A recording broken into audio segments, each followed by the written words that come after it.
যাবি না? হ্যাঁ যাবো তো, তুই একটু দাঁড়া, আমি বইটা নিয়ে আসছি।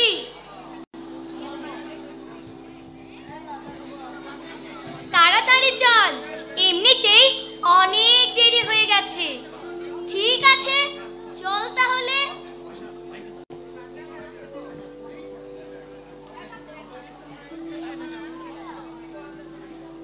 কি রে অনুকূল, আজ না তোর অঙ্ক পরীক্ষা, তুই এখানে খেলা করছিস? মা তুই অত চিন্তা করিস কেন, আমার সব অঙ্ক জানা, আমি সব অঙ্ক পারি, তাই অঙ্ক নিয়ে আমার কোনো সমস্যাই নেই। তাই তুই সব পারিস? আরে পারার কি কোনো শেষ আছে রে? তাই বলে অঙ্ক পরীক্ষার সময় তুই অঙ্ক করবি না? দেখিস আজ তুই কিছুই পারবি না। এগুলি তো খুব সহজ অঙ্ক, এগুলি সবই আমি পারবো, কিন্তু না না, মা তো আজ সকালে বলেছিল আমি আজ একটা অঙ্কও করতে পারবো না। বেশ তাই হোক মা, তোমার কথাই সত্যি হোক।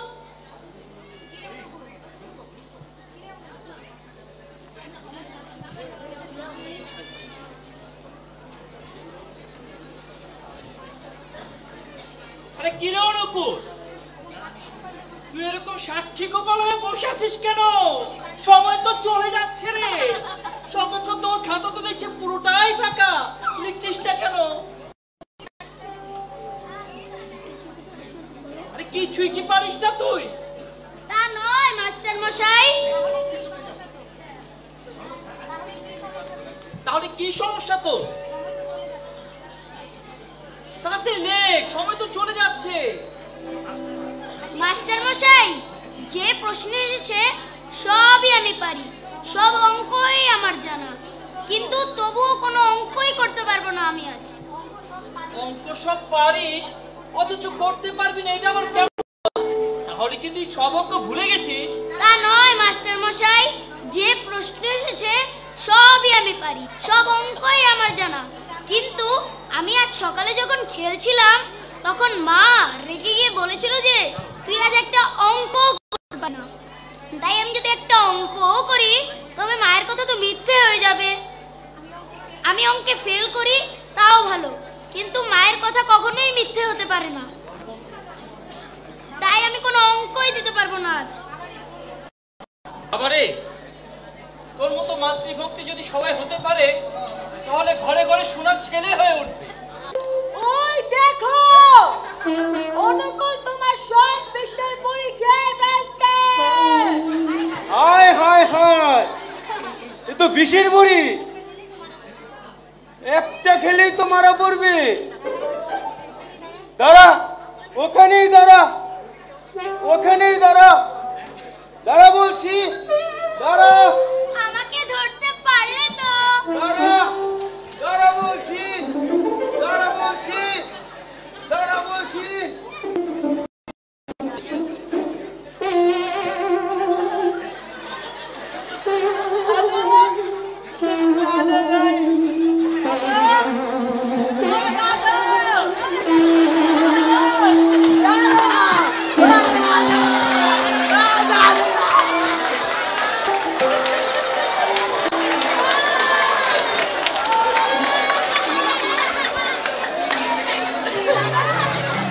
মাতা মনমোহিনী দেবীর কাছে দৌড়ে আসলেন কবিরাজ।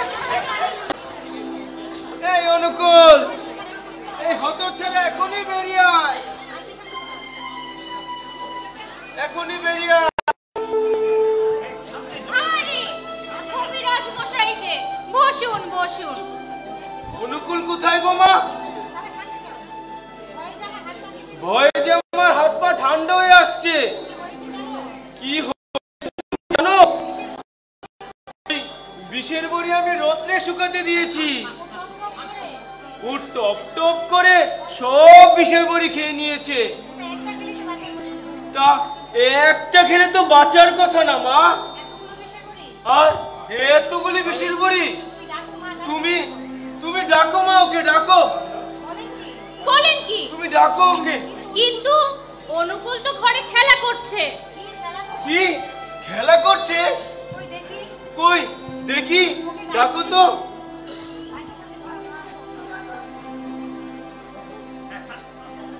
এই তো আমি কবিরাজ মশাই।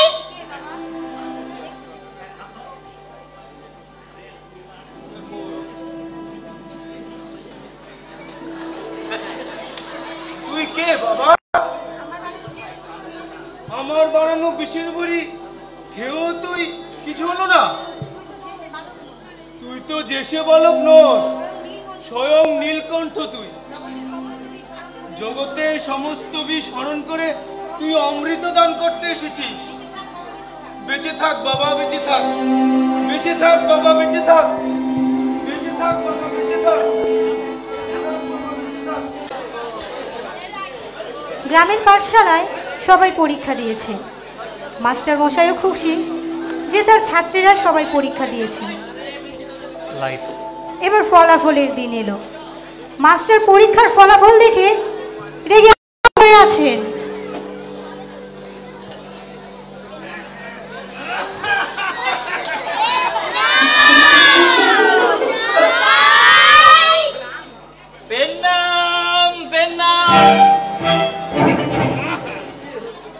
তা তোরা সবাই ভালো আছিস তো? তা তোদের অঙ্ক পরীক্ষা কেমন হয়েছিল?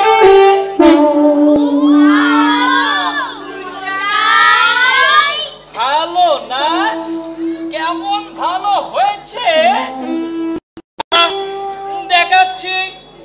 মরো, তোর অঙ্ক পরীক্ষা কেমন হয়েছিল রে? খুব ভালো মাস্টার মশাই। তা বাছা, তা তুমি অঙ্কে 2 পাইলা কিভাবে? মাত্র 2? মাস্টার মশাই, হয়েছিল কি, পরীক্ষার দিন স্কুলে আসার সময় রাস্তায় দেখি কিছু ছেলে মেয়েরা ওই মন্টু দাদুর ক্ষেত থেকে কুমড়া নিয়ে আসছে। তখন মনে হলো, ইস, কতদিন হয়ে গেল কুমড়া ঘন্ট খাই না। তাই তো ভাবলাম পরীক্ষা তো সব সময় দেওয়া যাইব, কুমড়া তো আর সব সময় মাগনা পাবো না। যাই হোক গুরুমশাই, শূন্য 2 পেয়েছি, আমি অনেক খুশি। এই, তোরা সবাই শুনেছিস এই হতচ্ছাড়া বলে কি? মাস্টার মশাই, আজ আপনার জন্য আমার মনটা কেমন কেমন জানি করছিল। ভাবলাম আপনার জন্য একটা নারকেলি কচু নিয়ে যাই। তাই আসার সময় আমাদের ক্ষেত থেকে এই কচুটা নিয়ে এসেছি। কচু, নারকেলি কচু কতদিন খাই না রে। তোর গিন্নি মাও বেশ খুশি হবেনি। ভালো করেছিস, খুব ভালো করে পড়াশোনা করবি, আগামীতে খুব ভালো করে রেজাল্ট পেতে হবে, বুঝছিস? বস বস বস বস।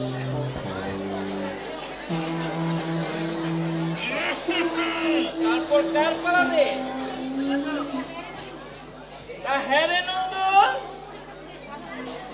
তোর পরীক্ষা তো বেশ ভালোই হয়েছে। কে গুরুমশাই, আমি জানতাম তো আমি 100-তে 100ই পাবো। তাই নাকি? তা তোর 100-র আগের একটাকে তো খুঁজে পাচ্ছি না রে। মশাই, আপনার চোখের চশমাটায় মনে হয় ধুলো পড়েছে। আমাকে দিন, আমি ভালো করে মুছে দিচ্ছি, তারপর দেখেন। আচ্ছা, এদিকে আয়। তা বাবা, তোর 100-এর সামনের একটা তো খুঁজে পাচ্ছি না রে। সামনের একটা কোথায় গেল? তাই তো, কোথায় গেল একটা? এই তো দুইটা গোল গোল ডানে দুল। চল চল, ফাজিল ছেলে কোথাকার।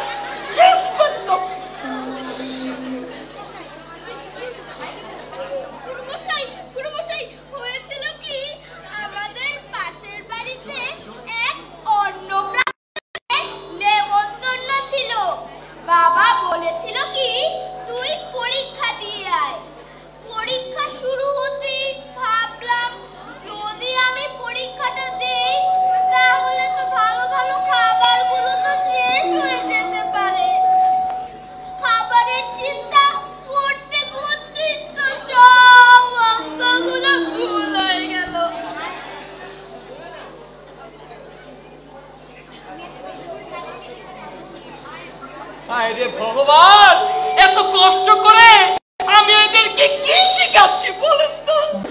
যা বস বস বস, এগুলো দিয়ে চাটনি রান্না করে খাওয়া যাবে না। হ্যাঁ রে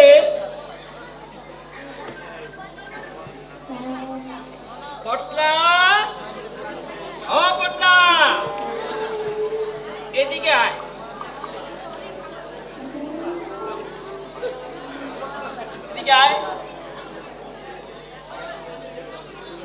তুই তো অনেক ভালো করেছিস রে পটলা।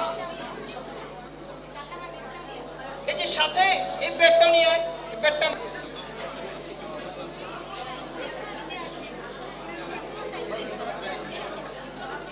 গুরুমশাই, পরীক্ষা তো দিতেই আসছিলাম স্কুলে, তখন দেখি গাছের পেঁপেগুলো পেকে আছে। তখন মনে হলো এগুলো যদি এখন না পারি তাহলে পাখি খেয়ে নেবে। গুরুমশাই, আপনি কি শোনেননি? পাখি পাকা পেঁপে খায়, পাখি পাকা পেঁপে খায়। গুরুমশাই, আমি অঙ্কে কত পেয়েছি? 90 তো পাবোই। 90 না বেটা, তুমি অঙ্ক 9 পেয়েছিস। আয় এদিকে আয়। গুরুমশাই, গুরুমশাই, তোর পেপার আমি বের করছি। মিষ্টি মাখিয়ে দিয়েছে। কি বলিস? মিষ্টি? তোর মা তো সাক্ষাৎ লক্ষ্মী রে। যা, কোথায় নিয়ে আয় মিষ্টি।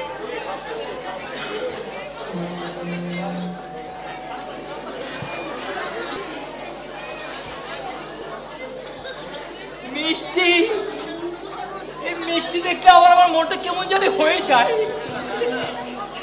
যা, ভালো করে পড়াশোনা করবি, বুঝছিস? যা, জায়গায় গিয়ে বস।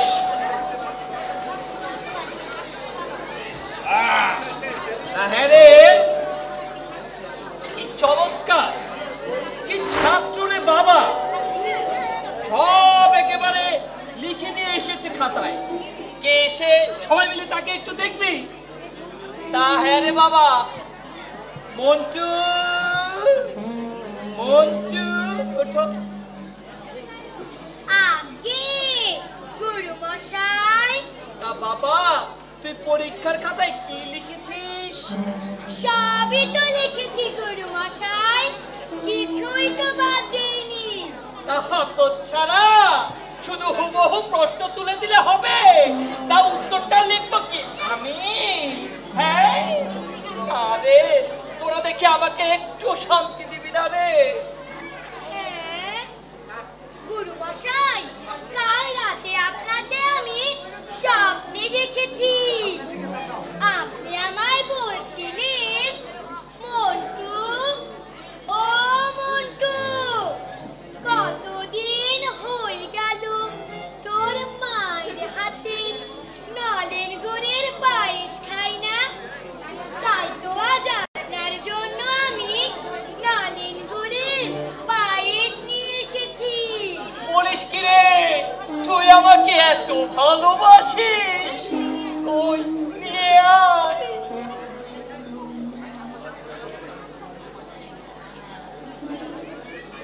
এ তো দেখছি পুরো খাঁটি নলেন গুড়ের পায়েস রে।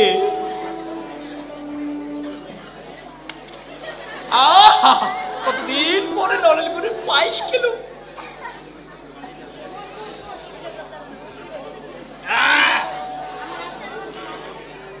তা বাছা, বাবা লালু, কোথায় রে তুই? মশাই, আমার অনেক জোরে ইয়ে তো এখন পাবেই, এখন তোমার নাম্বার এসেছে না, ইয়ে তো পাবেই। এদিকে আয়, দেখাচ্ছি। বাহ বাহ বাহ বাহ, কি চমৎকার। তুই তো সবার থেকে একেবারে আলাদা রে, তোর এত গুণ আগে জানতাম না। এবার দেখলেন তো গুরুমশাই, আমি কত ভালো ছাত্র। ভালো ছাত্র হতে ছাড়া না। দিচ্ছ কেন? এই, বাংলা লিখেছি নাকি? হ্যাঁ। আরে গুরুমশাই, পরীক্ষা দিতে আসার সময় দেখি ওই হারাদন দাদুর গাছে কিছু কলা ঝুলে আছে। তখন ভাবলাম আপনি তো কলা খেতে খুব ভালোবাসেন, তাই তো আমি পাহারা দিচ্ছিলাম যাতে কেউ নিয়ে না যায়। আর আজ সকালে আমি আপনার জন্য সেই কলা নিয়ে এসেছি। কি বলিস? আমার নিয়ে তুই এত ভাবিস? কই যা কলা নিয়ে আয় দেখি।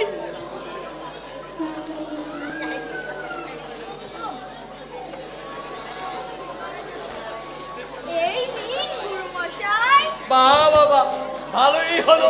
তোর গিন্নি মাও আজ আমাকে কলা নিয়ে যেতে বলেছিল, যাতে পেয়ে গেলাম। যা যা, ভালো করে পড়াশোনা করবি, সামনে খুব ভালো রেজাল্ট করতে হবে, ঠিক আছে? যা বস বস বস। বাবা,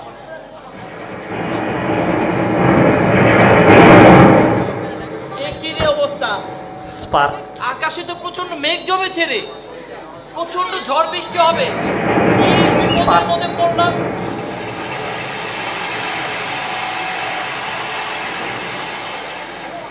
হে আল্লাহ, বাঁচাও, বাঁচাও আমাকে।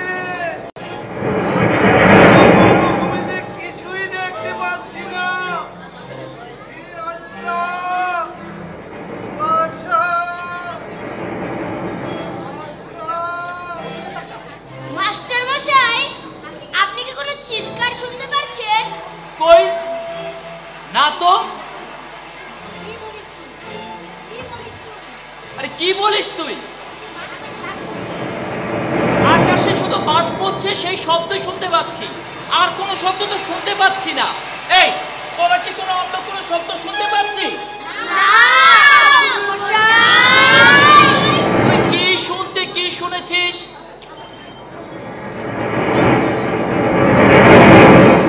বাঁচাও, বাঁচাও আমাকে। দাঁড়াও, আমি আসছি। মাস্টার মশাই, আমাকে এখনই যেতে হবে, আমাকে ছুটি দিয়ে দিন। আরে তুই কি পাগল হয়েছিস? এই ঝড় বৃষ্টির মধ্যে তুই যাবি কিভাবে?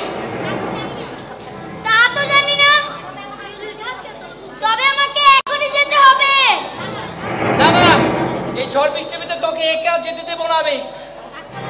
গাছপালা ভেঙে যদি তোর মাথায় পড়ে, তাহলে তো সব দোষ এসে আমার উপরে পড়বে রে। ঝড় বৃষ্টি একটু থামো, তারপরে যা। না না মাস্টার মশাই, আমার কিছুই হবে না, বরং আমি না গেলে যে বিপদ হতে পারে। হে আল্লাহ, বাঁচাও, বাঁচাও।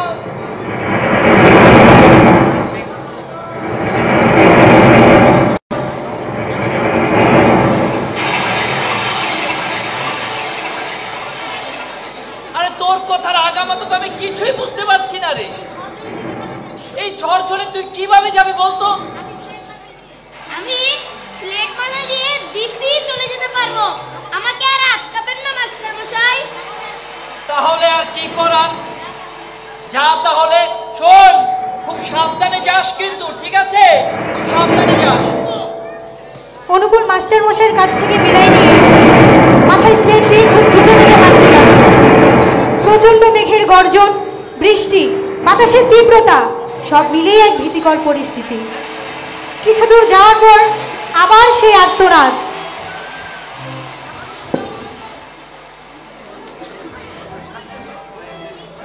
আল্লাহ, বাঁচাও, বাঁচাও আমাকে। বাঁচাও, বাঁচাও আমাকে। পাওয়ার করতে পারছি না।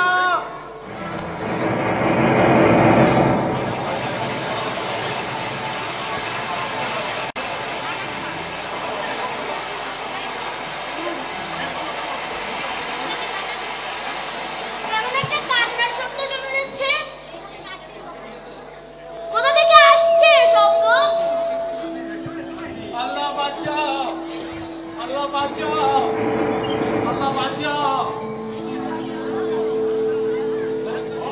আরে কে আপনি? আর এই অবস্থায় আসলেন কি করে?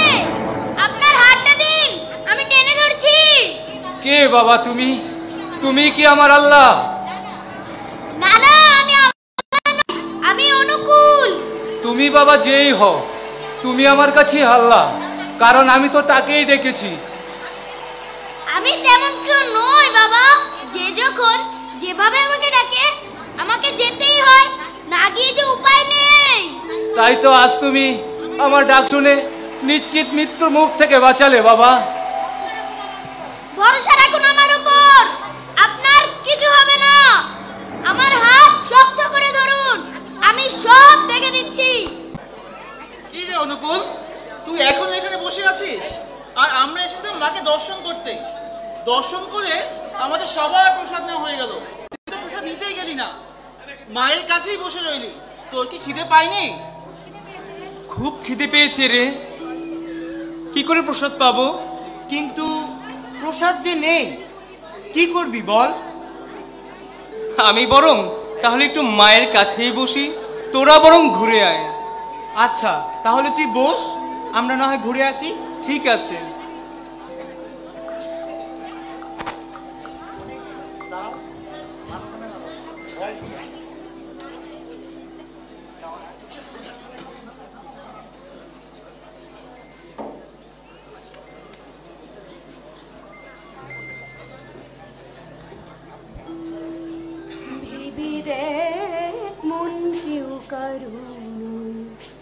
মাগো, সেই দমদম স্টেশন থেকে হেঁটে এসেছি, খুব খিদে পেয়েছিল মা।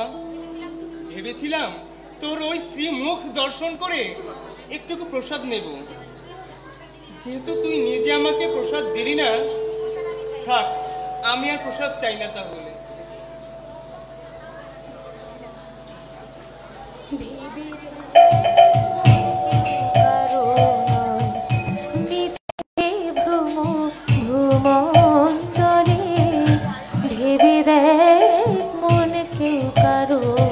তুই বড় অভিমানী ছেলে আমার, রাগ করিস না বাবা। আমি কি তোকে সবার সামনে খাইয়ে দিতে পারি?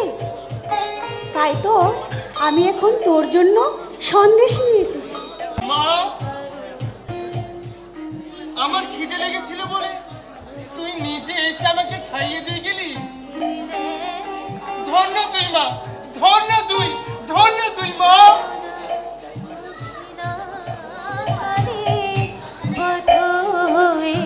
মায়া ভেবে দেখ মনে কেউ কারো নয়, শ্রীরাম প্রসাদ বলে।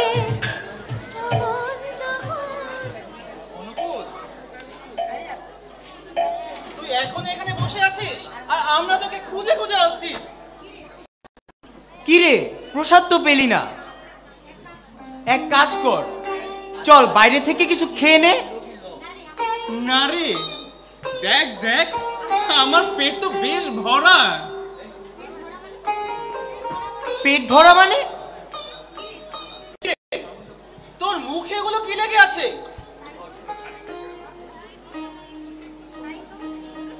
তাই তো, এ তো সন্দেশ। কি রে, সন্দেশ পেলি কোথায়? আমি কি করে বলবো রে, ওই মা ভবতারিণী ভালো জানেন রে। তৎকালীন পাবনারী বিশিষ্ট আইনজীবী গিরিজাকান্ত মজুমদারের ছেলে গোবর মজুমদার, জমিদারের ছেলে। আশাকে কথাবার্তায় সেই ভাব। একদিন ঠাকুরকে প্রণাম করতে আশ্রমে এসেছেন। আশ্রমের মধ্যমণি পরম দয়ালে শ্রী শ্রী ঠাকুর অনুকূলচন্দ্র বসে আছে তার ঘরে, ভক্তদের সাথে আলাপচারিতায় ব্যস্ত। হঠাৎ তিনি বাইরে হইচয়ের শব্দ শুনতে পেলেন।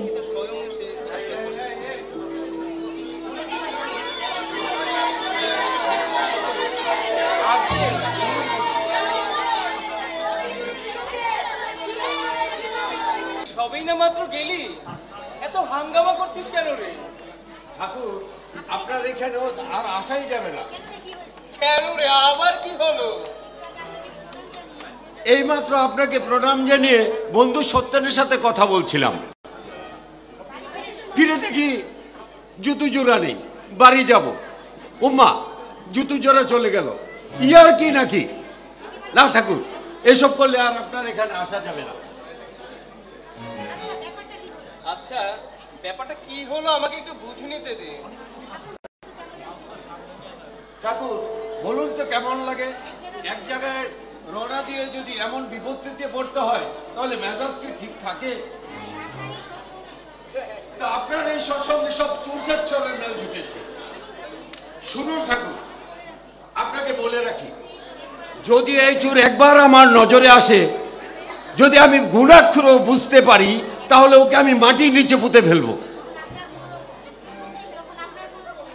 তখন কিন্তু আপনার কোনো ওজোর আপত্তি চলবে না। তা তোর সব কথা বলা শেষ হয়েছে? আরো যদি কিছু বল, তুই বল। আর কি বলবো, মাথায় রক্ত উঠে আছে, আর কথা বেরোচ্ছে না। তা হ্যাঁ রে গোপলা, আমার জন্য একটা কাজ করতে পারবি রে? কি কাজ করতে হবে বলুন? তোর বাড়ির সামনে যে একটা হাসপাতাল আছে, সেখানে ভর্তি 2-3 জন সুস্থ ব্যক্তিকে ধরে এখানে নিয়ে আসতে পারবি? ঠাকুর, আপনি কি যাতা কথা বলেন? হাসপাতালে কি কখনো সুস্থ মানুষ যায়? হাসপাতালে তো যায় সকল রোগাক্রান্ত ব্যক্তিরা। আমি তো সব মাঝে মাঝে আপনি কি যাতা কথা বলেন ঠাকুর? আমি তো সব যাতা কথাই কই রে। তোদের মতো তো অত বিদ্যে বুদ্ধির জোর তো আমার নেই, তাই অত গুছিয়ে কথা বলতে পারি না। আচ্ছা, আমাকে একটা কথা বলতে এবার, ওই হাসপাতালে যদি সুস্থ ব্যক্তিরা নাই যায়, তাহলে শালা আমার এখানে সুস্থ ব্যক্তি কেন আসতে যাবে রে? এই সৎসঙ্গ হচ্ছে এক প্রকার হাসপাতাল। এখানে যত রোগে ভারাক্রান্ত লোকেরা আসে, তাদেরকে তোরা সেবা শুশ্রূষা দিয়ে সুস্থ করে তুলবি। আচ্ছা এবার বলতো, তাহলে হাসপাতালে রোগীরা গেলে ডাক্তাররা কি বলে? তারা কি বলে, কোত্থেকে এসব রোগ বোঝাই করে নিয়ে এসেছো বাবু, একেবারে মেরে ওই মাটিতে মিশিয়ে দেব, এই কথা কি বলে? না না, তা বলবে কেন? তাহলে বলতো কি বলে? এদের সেবা শুশ্রূষা দিয়ে, ঔষধপত্র দিয়ে সুস্থ করে তুলতে হয়। এই তো শালা, এখন বুঝতে পেরেছিস। তাহলে ওরা যদি ওদের ওখানে আগত অসুস্থ ব্যক্তিদের সেবা শুশ্রূষা ভালোবাসা দিয়ে সুস্থ করে তুলতে পারে, তাহলে তোরা কেন পারবি না বলতো? এই সৎসঙ্গে আগত অসুস্থ ব্যক্তিরা তোদের কাছ থেকে ভালোবাসা পেয়ে, সেবা পেয়ে, শুশ্রূষা পেয়ে সুস্থ হয়ে আবার পূর্ণাঙ্গ মানুষ হয়ে উঠবে। তোরা যদি সেই দায়িত্ব পালন করিস, তাহলেই আমার সব আশা পূর্ণ হবে রে। আমার ভুল হয়ে গেছে ঠাকুর, তাই এমন বেফাস কথা বলে ফেলেছি। আপনি আমায় ক্ষমা করে দিন ঠাকুর। আমার মতো মূর্খকে আপনি শুধু আশ্রয় দেননি, প্রশ্রয় দিয়েছেন। আরে এই সৎসঙ্গ মানুষ তৈরির কারখানা।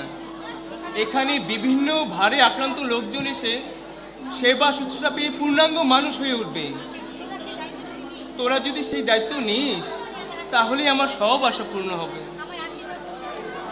আমায় আশীর্বাদ করুন ঠাকুর। আমি আপনার জন্য আশ্রিত না হলে আমার এই ভুল বুঝতে পারতাম না। আমায় আশীর্বাদ করুন, আমি যেন আপনার মনের মানুষ হয়ে উঠতে পারি। আমি যেন আপনার মনের মানুষ হয়ে উঠতে পারি। আমি যেন আপনার মনের মানুষ হয়ে উঠতে পারি।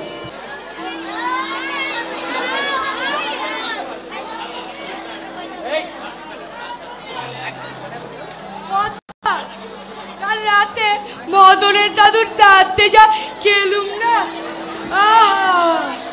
আর ঘুমটা হয়েছে বেশ, বিছানাটা যা নরম ছিল না। একদম চল, একদম। কাল রাত্রে তোর জন্য আমি একটু ঘুমাতে পারিনি। নাক ডাকার শব্দে পুরা মহল্লা জেগেছিল। 10 বার পরীক্ষা দিয়ে মেট্রিক পাস করেছি। এই বাপ দাদারা পুরোহিত বলে একটু পৈতা পেয়েছি। কথা শুনেছিলাম নাকি সত্যযুগে ব্রাহ্মণদের মুখ দিয়ে আগুন বেরোতো, কিন্তু কথা আমার মুখ দিয়ে তো দুর্গন্ধ বেরোয়।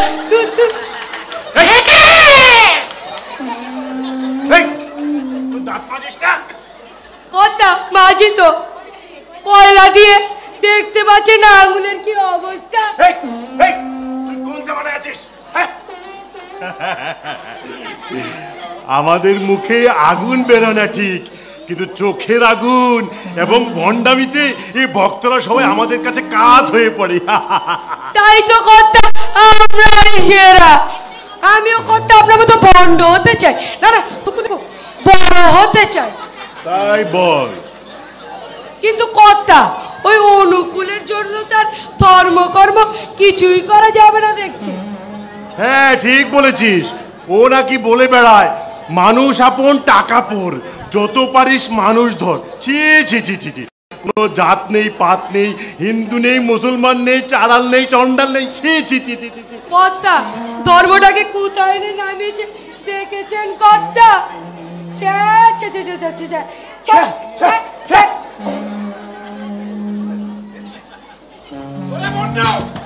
তোরা মূর্খ। অনুকূল আমাকে জ্ঞান চক্ষু খুলে দিয়েছে, তাই তো সে বলে অন্যকে বড় করবি যত, ততই বড় হবি তুই। বড় হওয়ার একটি পথ, একটি ছাড়া নয় কুদুই। তোরা মূর্খ, তোরা ভণ্ড, তোদের মুখে বড় বড় কথা মানায় না। তৎকালীন বার্মার রেঙ্গুনে বর্তমান মিয়ানমারের পোস্ট অফিসের এক ভালো পদে চাকরি করতেন এক ব্যক্তি, নাম তার এম.এ. খান। তিনি শ্রী শ্রী ঠাকুরের মন্ত্র শিষ্য, অত্যন্ত নিষ্ঠাবান মানুষ। পরিবার পরিজন নিয়ে বেশ সুখেই আছেন সেখানে, বাড়িঘর করে স্ত্রী সন্তান নিয়ে বেশ আনন্দেই কাটছে দিন। হঠাৎ একদিন হাতে এলো এক চিঠি।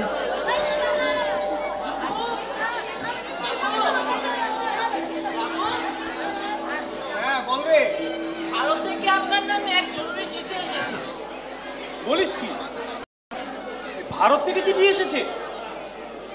তা কি লিখলো আবার? কই দেখি তো চিঠিটা। এই নিন বাবু।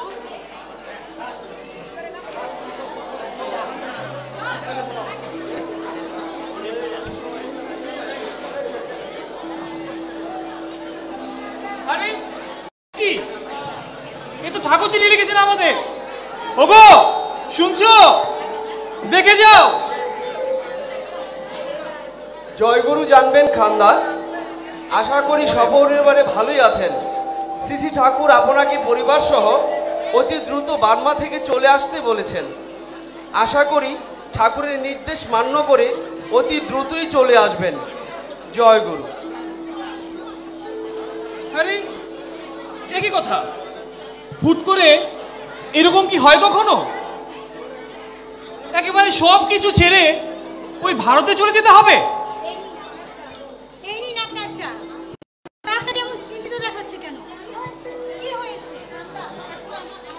এই দেখো, ঠাকুর আমাদের সকলকে ভারতে চলে যাওয়ার জন্য চিঠি পাঠিয়েছেন, কিন্তু এত ভালো চাকরি, ভালো বাসস্থান, এগুলো ছেড়ে কোনো কারণ ছাড়া যাবই বা কেন? আর তাছাড়া ওখানে গিয়ে আমি করব কি, আর চলবই বা কি করে? এ কি বলছেন বাবু, সব ছেড়ে ভারতে চলে যাবেন? তাছাড়া কোনো এক ঠাকুর বললেই আপনি তার কথা শুনতেই বা যাবেন কেন? না না, যাওয়া লাগবে না, আমরা তো এখানে বেশ ভালোই আছি। হ্যাঁ রে, এই সাজানো গুছানো সংসার সব কিছু ছেড়ে কোনো কারণ ছাড়া যাবই বা কেন? না না, তুমি ঠিকই বলেছো, এ ভুল করে।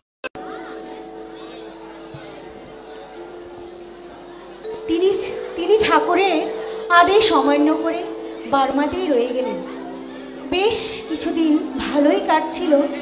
কিছুদিন পর শুরু হলো বিশ্বযুদ্ধ। ভয়ানক পরিস্থিতি, চারিদিকে নির্বিচারে বোমা পড়ছে, সবকিছু তছনছ হয়ে যাচ্ছে।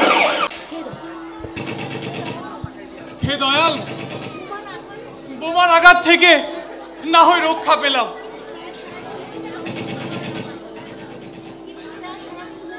কিন্তু তুমি তো আগে আমাদের চলে আসার জন্য বার্তা পাঠিয়েছিলে, কিন্তু আমি এতই মূর্খ, তোমার সে আদেশ, তোমার সেই বার্তা আমি অমান্য করেছি, আর তাতে যা হওয়ার তাই হচ্ছে।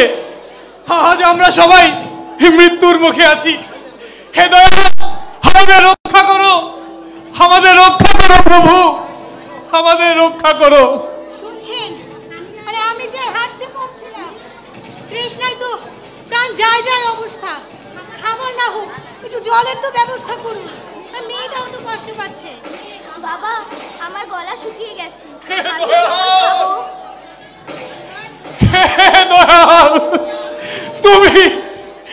তুমি বলে দাও আমি কি করে এই বাচ্চার মুখে একটু খাবার, একটু জল তুলে দেই।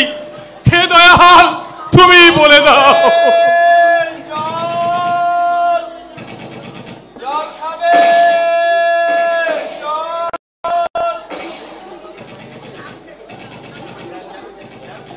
আরে আমি ভুল শুনছি না তো?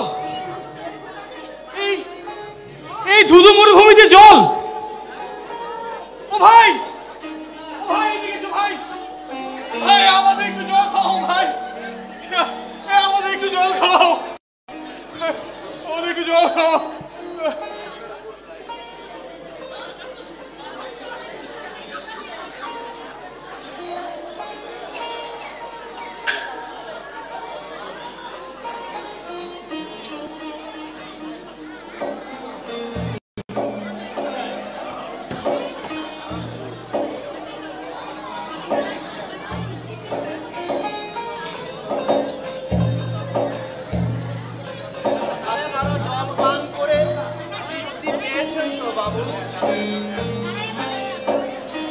ভাই, তুমি এই জল পান করিয়ে আমাদের সকলের জীবন বাঁচিয়েছো। আপনাদের তৃষ্ণা মেটাতে পেরে আমিও তৃপ্ত হলাম। তা ভাই, তুমি এই পথে এলে কি করে?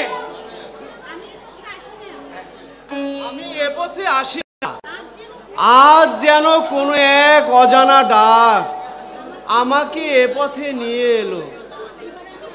এবার আমি আসি বাবু। জল খাবে?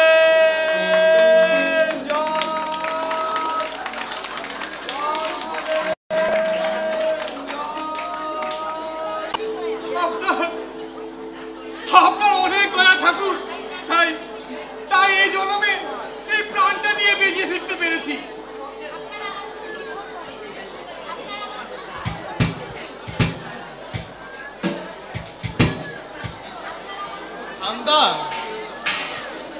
আপনারা আমার উপর নির্ভর করেন ঠিকই, কিন্তু পুরোপুরি নির্ভর করতে পারেন না। মনে সন্দেহরূপ অঙ্কুর সবসময় জেগে থাকে, তবুও তখন এই আপনাদেরকে বিপদের সময় ওই ধুধু মরুভূমিতে আমাকেই জল নিয়ে ভিস্তিওয়ালা সেজে যেতে হয়। ঠাকুর, ঠাকুর, তবে আপনি সেদিন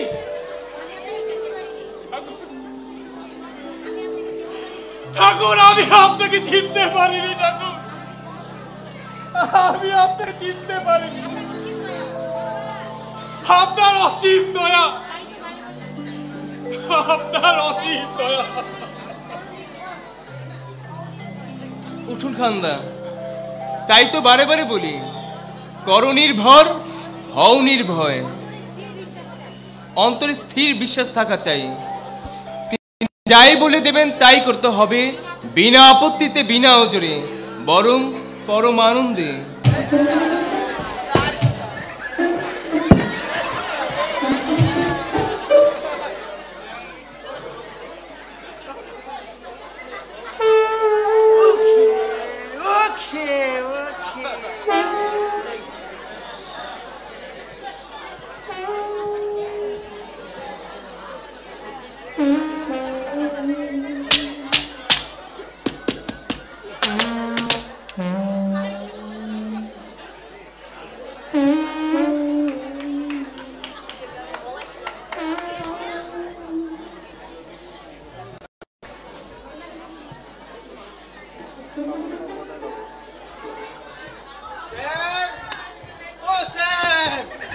আরে দূর, চেঁচাচ্ছেন কেন?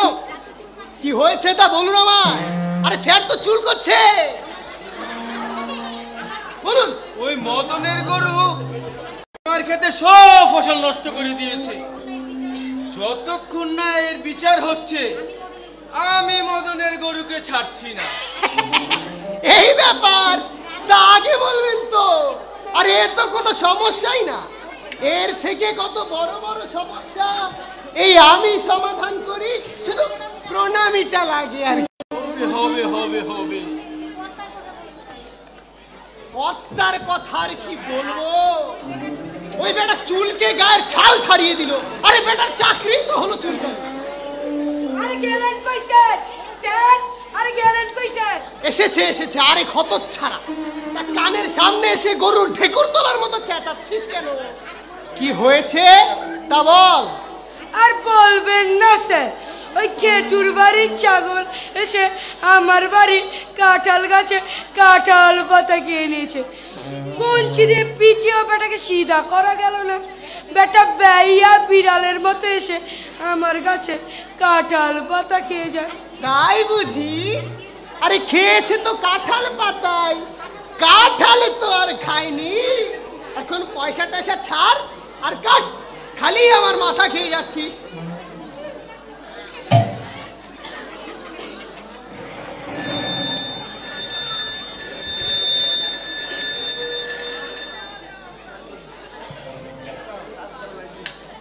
হ্যালো,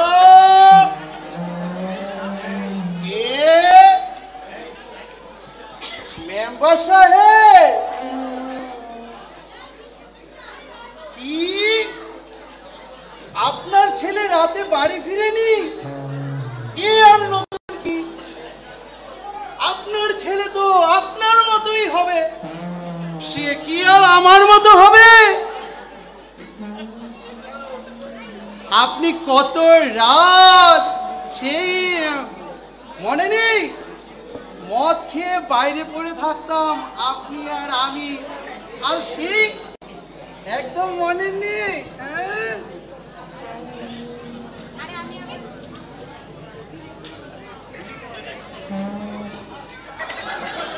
ভাব ভাব করে গিলতাম, আর সেই ভুলে গেছে?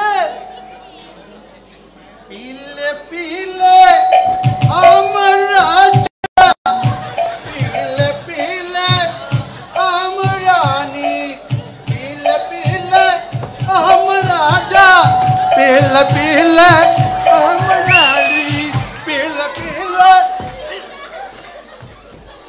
ধমকাচ্ছেন কেন, ধমকাচ্ছেন কেন? আমি আমার সত্যি কথাটা স্পষ্ট ভাবে বলে ফেলি।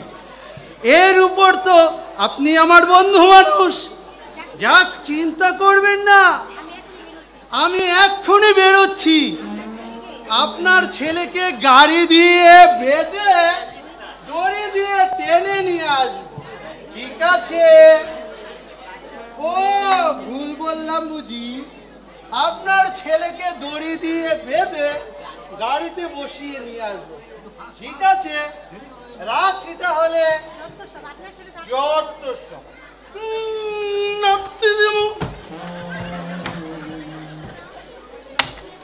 আবার সেই চুলকানি, আর যে পারি না নিয়মিত সেই চুলকানি। এই বিদায় কর, কথা হবে না, বিদায় কর, জরুরি কাজ আছে। আরো কিছু জরুরি বিষয় ছিল এর চাইতেও জরুরি কাজ শুরু হয়ে গেছে। বিদায় কর। স্যার আমাকে একটু দয়া করুন স্যার, প্রয়োজন হলে আরেকটু দেব।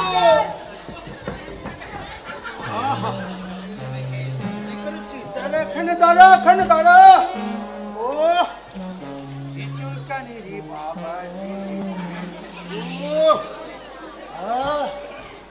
কেউ দেখছে? কেউ দেখছে না, কেউ দেখছে না, তাহলে একটু চুলকে নি। কি যে শান্তি!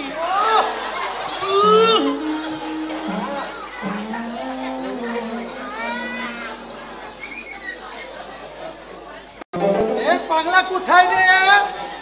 ওখানে ধরে আসছি।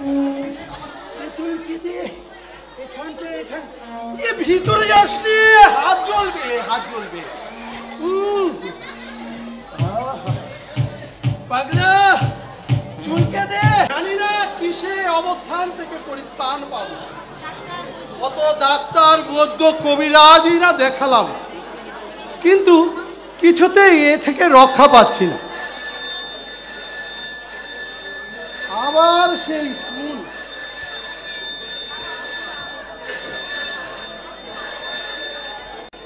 Hello, Nepali speaking.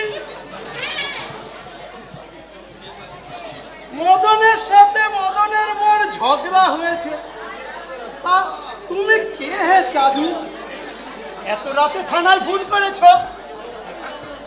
ও পল্টু, আমাদের পল্টু। তা আগে বলবি তো বাপ, কতদিন মদনের বাড়ি যাই না। হ্যাঁ রে পল্টু, মদনের অবিবাহিত বোনটা আছে না?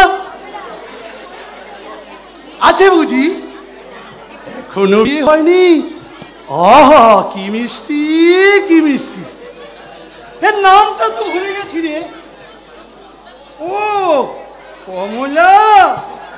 ও মনে পড়েছে, মনে পড়েছে। কমলা, আপেল, লিচু, চু চু চু চু চু চু চু, রসে ভরপুর আঙুর। ওকে দেখলে তো আবার আমার বয়সটার কথা ভুলেই যাই। হ্যাঁ রে বাবা পল্টু, শুন, আমাকে কিন্তু আমার খরচপাতিটা করে ব্যবস্থা করে দিস, ঠিক আছে? আমি আবার এসব ব্যাপারে ভীষণ লাজুক, ঠিক আছে? রাখছি তাহলে, আসবো ক্ষণে রাতে চুপি চুপি। এভাবেই দিন কেটে যাচ্ছিল নেপালদার। একদিন সন্ধ্যায় নেপালদার এক বন্ধু নারায়ণদা, যিনি শ্রী শ্রী ঠাকুরের দীক্ষিত ও সহপ্রতিনিধি, কয়েকজন সঙ্গী সহ নেপালদার ফ্ল্যাটে উপস্থিত।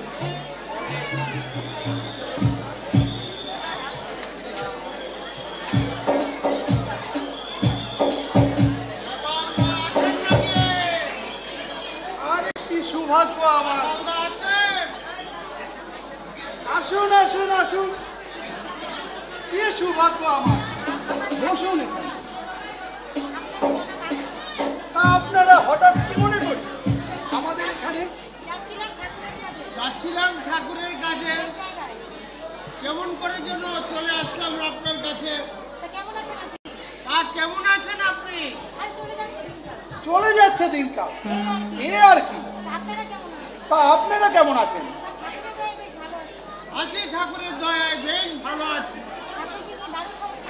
ঠাকুরের দয়ায় ভালো কেটে যাচ্ছে দিনগুলা। এই জন্য আমার স্বর্গের একটা বিশাল পরিবেশ আমাকে সৃষ্টি করে দিয়েছে। আমি ভাই চঞ্চল প্রকৃতির, এ ধর্মকর্ম আমার একেবারে পোষায় না। আর আপনাদের ঠাকুর মানেই তো সেই নিরামিষ আর শাক পাতা খাওয়া। Oh my god, it's quite impossible for me. তাছাড়া আপনারা সকালে আবার সেই ঠাকুরকে বেশ টাকা পয়সা দেন, এটাও আমার পছন্দ না। আরে সারা জীবন মানুষ আমায় দিয়ে গেল, আর আমি কিনা দেবো আরেকজনকে? মাফ করবেন দাদা, আপনাদের ঠাকুরের ব্যাপারে আমার ভীষণ অ্যালার্জি আছে। বাড়িতে সবাই ভালো আছে তো? সবাই খুব ভালো আছে, শুধু ভালো নেই আমি। অর্থবিত্ত প্রতিপত্তি ক্ষমতা কোনোটারই অভাব নেই দাদা, শুধু ভালো নেই আমি। কি যে ভয়ানক এক চুলকানি রোগ শরীরে বাসা বেঁধেছে, এই যন্ত্রণা যেন আমাকে ধীরে ধীরে গ্রাস করছে। ডাক্তার বৈদ্য কবিরাজ কোনোটাই তো বাকি রাখলাম না দাদা, সব উপায়ই ব্যর্থ। জানি না সামনে কি আছে। দাদা, আপনার কাছে এসেছিলাম।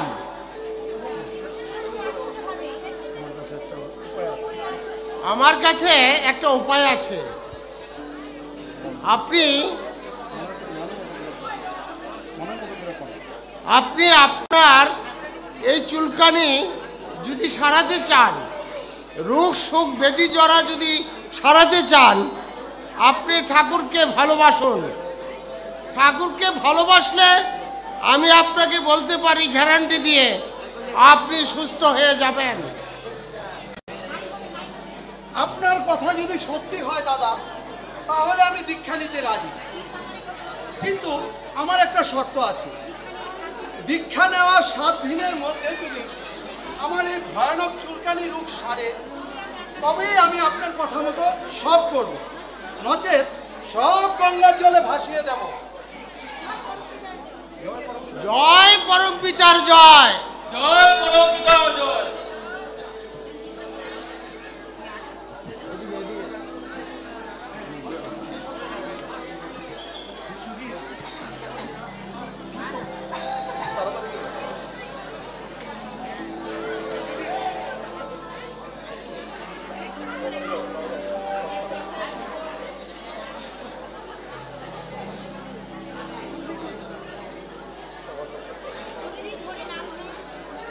সবাসন কি করে করতে হয়? আপনি প্রতিদিন ভোরবেলা ঘুম থেকে উঠবেন।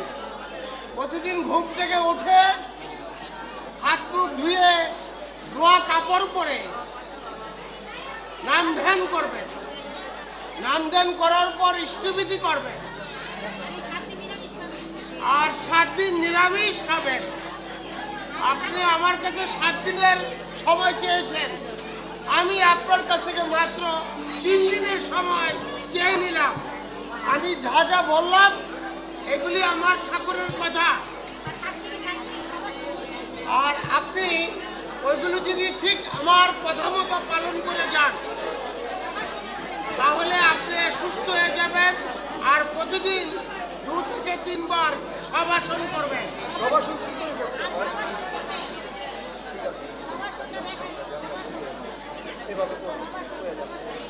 সবাসন আপনি কিভাবে করবেন আমি দেখিয়ে দিচ্ছি আপনাকে।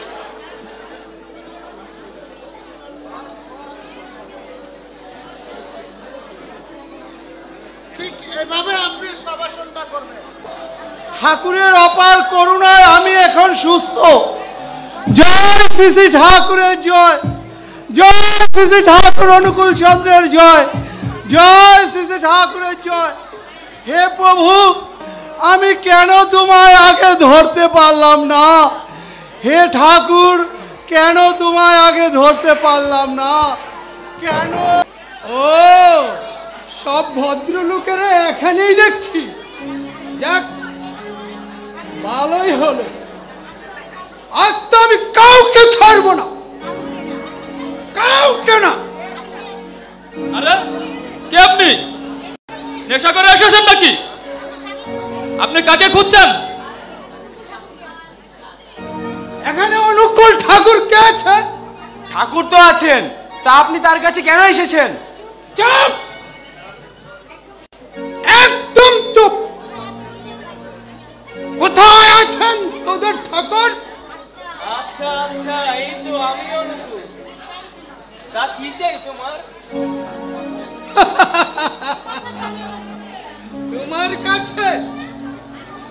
তোমার কাছে আমি আবার কি চাইবো? আমি দস্যু, আমি কারো কাছে কিছু চাই না। সবাই আমার কাছে প্রাণ ভিক্ষা চায়। আমি ছিনিয়ে নেই। তাই তোমায় বলে যাচ্ছি, কালকের মধ্যে তুমি তোমার তল্পিতল্প সঙ্গ পঙ্গ নিয়ে এরিয়া পার, নইলে কাটতে যাবে। কথাটা যেন মনে থাকে। এমনিতেই আমি আবার কাউকে দ্বিতীয় সুযোগ দেই না। তোমার এত বড় সাহস, তুমি ঠাকুরকে হুমকি দিতে এসেছো? এই বেটা, বেশি বেড়ে গেছিস। মক্কা গজিয়েছে না? তুই তোর ঠাকুর সবার কর্তন যাবে যদি আমার কথা না শুনিস। আরে বেটা, টেকরামের নাম শুনলে সবাই ভয়ে থরথর করে কাঁপে। আমার নাম শুনে নাই এমন মাইকেল লাল এই এলাকায় পাবি না। ঠাকুর, আমাদের কিন্তু আর সহ্য হচ্ছে না। আমাদের সামনে ও আপনাকে অপমান করছে, এত বড় সাহস ওর! ওকে ওর কথা বলতে দে, ওর মনে যা আছে তাও বলে শেষ করুক।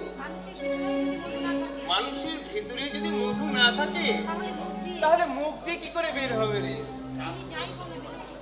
তুমি চাই বলো না কেন ঠাকুর, আমার কথা মতো যদি কাজ না হয় না তাহলে তাহলে তোমাকে কেউ রক্ষা করতে পারবে না, কেউ না। সে যেন দেখি এখানে সব ফাঁকা, নয়তো এখানে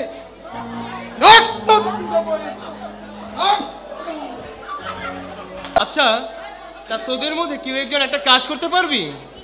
কি করতে হবে বলেন তো ঠাকুর?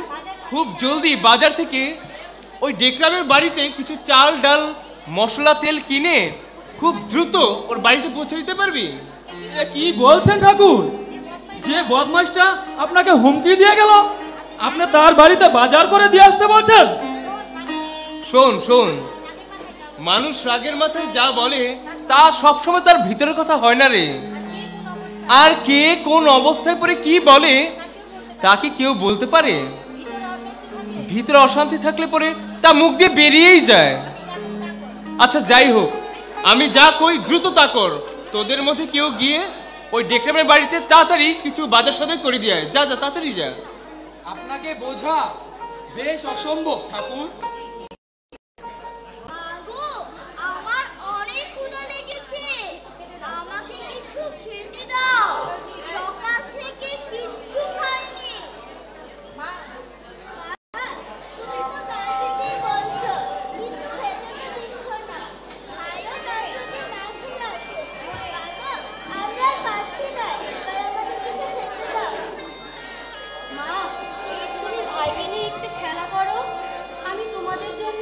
খাবারের ব্যবস্থা করছি।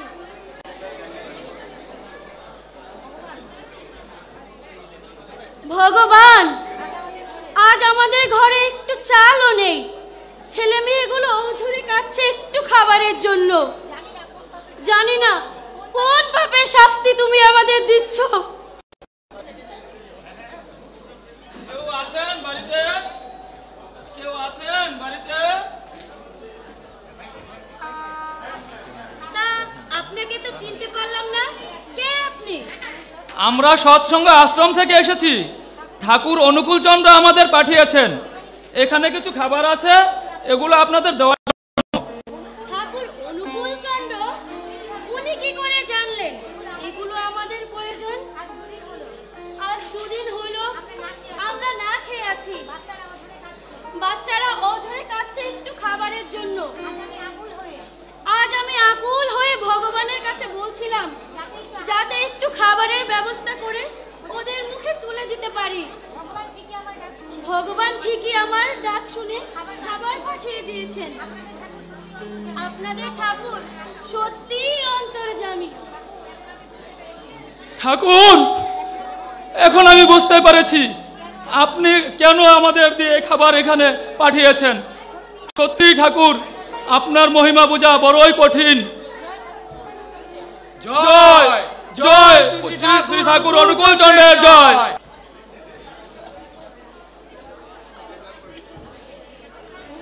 এই তোমার আসার সময় হলো? আমি সেই কখন থেকে রান্না বান্না করে বসে আছি তোমার জন্য। এক কাজ করো, তুমি স্নান করে এসো, আমি তোমার খাবারের ব্যবস্থা করছি। রান্না বান্না? রান্না বান্না করলে কিভাবে? তুমি তো সকালেই বলেছিলে ঘরে রান্না বান্না করার মতো কিছুই নেই। যার কেউ নেই, যার কেউ নেই কিছু নেই তার ভগবান আছে, তাকে মন থেকে ডাকলেই তিনি ভক্তের ভার বহন করেন। শোনো শোনো বলছি, আজ সৎসঙ্গ আশ্রম থেকে এক দাদা এসে চাল ডাল অনেক কিছু আমাদের জন্য দিয়ে গেছেন। বলেছেন ঠাকুর অনুকূল চন্দ্র নাকি এগুলো পাঠিয়েছেন। সৎসঙ্গ আশ্রম অনুকূল চন্দ্র? আরে আরে কি করে সম্ভব? আজ সকালেই তো অকথ্য ভাষায় গালিগালাজ করে আসলাম এবং বলে আসলাম কালকের মধ্যেই তুমি তোমার সব নিয়ে এখান থেকে চলে যাবে। তিনি এত গালাগালের পুরো আমাদের জন্য এত করে করেছে, তিনি তো সাধারণ কেউ নয়। হায় হায়, কি সর্বনাশা কথা! তুমি তাকে গালমন্দ করে এসেছো? না, এ কিছুতেই হতে পারে না। কালই আমরা তার কাছে যাব, তুমি তার পায়ে পড়ে ক্ষমা চাইবে। কি যাবে? তুমি একদম ঠিক বলেছো।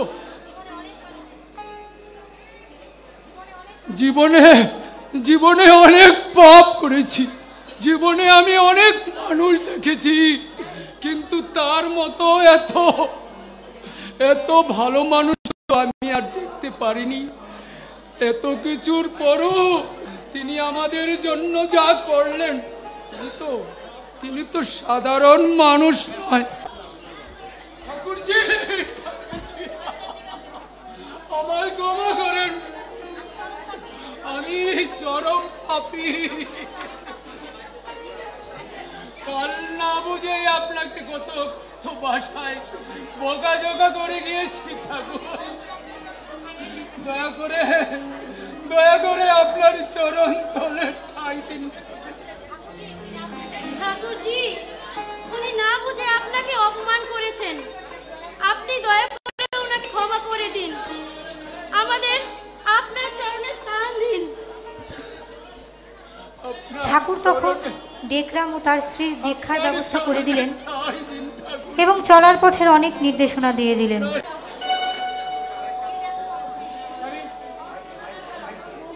কে ডাকলো আমায়? না,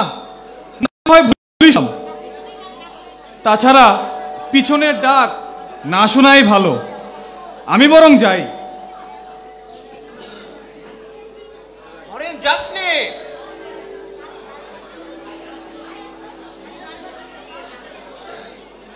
আরে আরে বারবার পিছন থেকে কে ডাকছে আমায়? কই, কাউকে তো দেখতে পাচ্ছি না। না না, এইটা মনে হয় আমি ভুলই শুনলাম।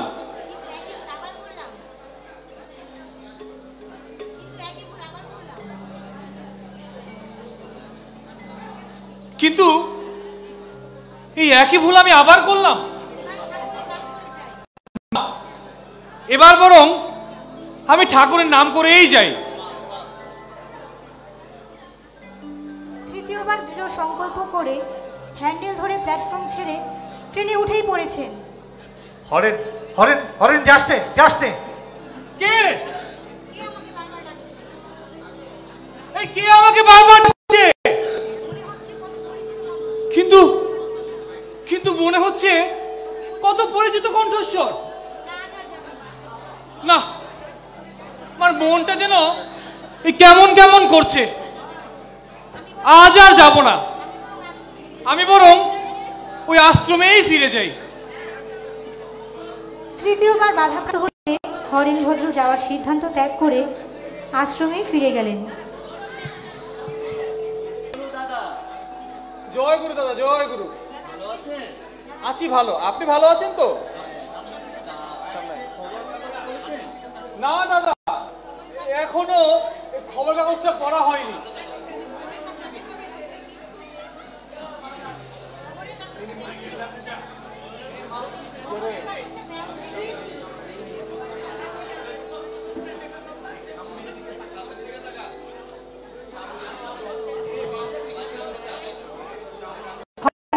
পত্রিকা দেখে ভয়ে আটকে উঠল। গতকাল যে ট্রেনে তার যাওয়ার কথা ছিল সেটি স্টেশন ছেড়ে কিছু দূর যাওয়ার পর মারাত্মক দুর্ঘটনা ঘটে এবং বহু লোক আহত নিহত হয়। আমি বুঝতে পেরেছি, কাল ঈশ্বরদী স্টেশনে ট্রেনে ওঠার সময় যে 3টি ডাক আমি শুনেছিলাম তা আপনারই ছিল। আপনার দয়ায় আজ আমি অক্ষত, আজ আমি বেঁচে আছি। এক নিশ্চিত মৃত্যুর হাত থেকে আপনি আমায় রক্ষা করলেন। কিন্তু একটা প্রশ্ন ছিল আপনার কাছে, ওই ট্রেনে আমি কি আপনার একমাত্র সন্তান ছিলাম যে স্বার্থপরের মতো আপনি আমায় একা রক্ষা করলেন? যারা যারা আহত নিহত হলো তারা তারা কেউ কি আপনার সন্তান ছিল না? যে ডাক আপনি আমায় দিলেন সেই একই ডাক তো আপনি ওদেরও দিতে পারতেন, তাহলে তাহলে ওরাও বেঁচে যেত। হ্যাঁ রে হরেন, তোর বাড়িতে রেডিও আছে রে?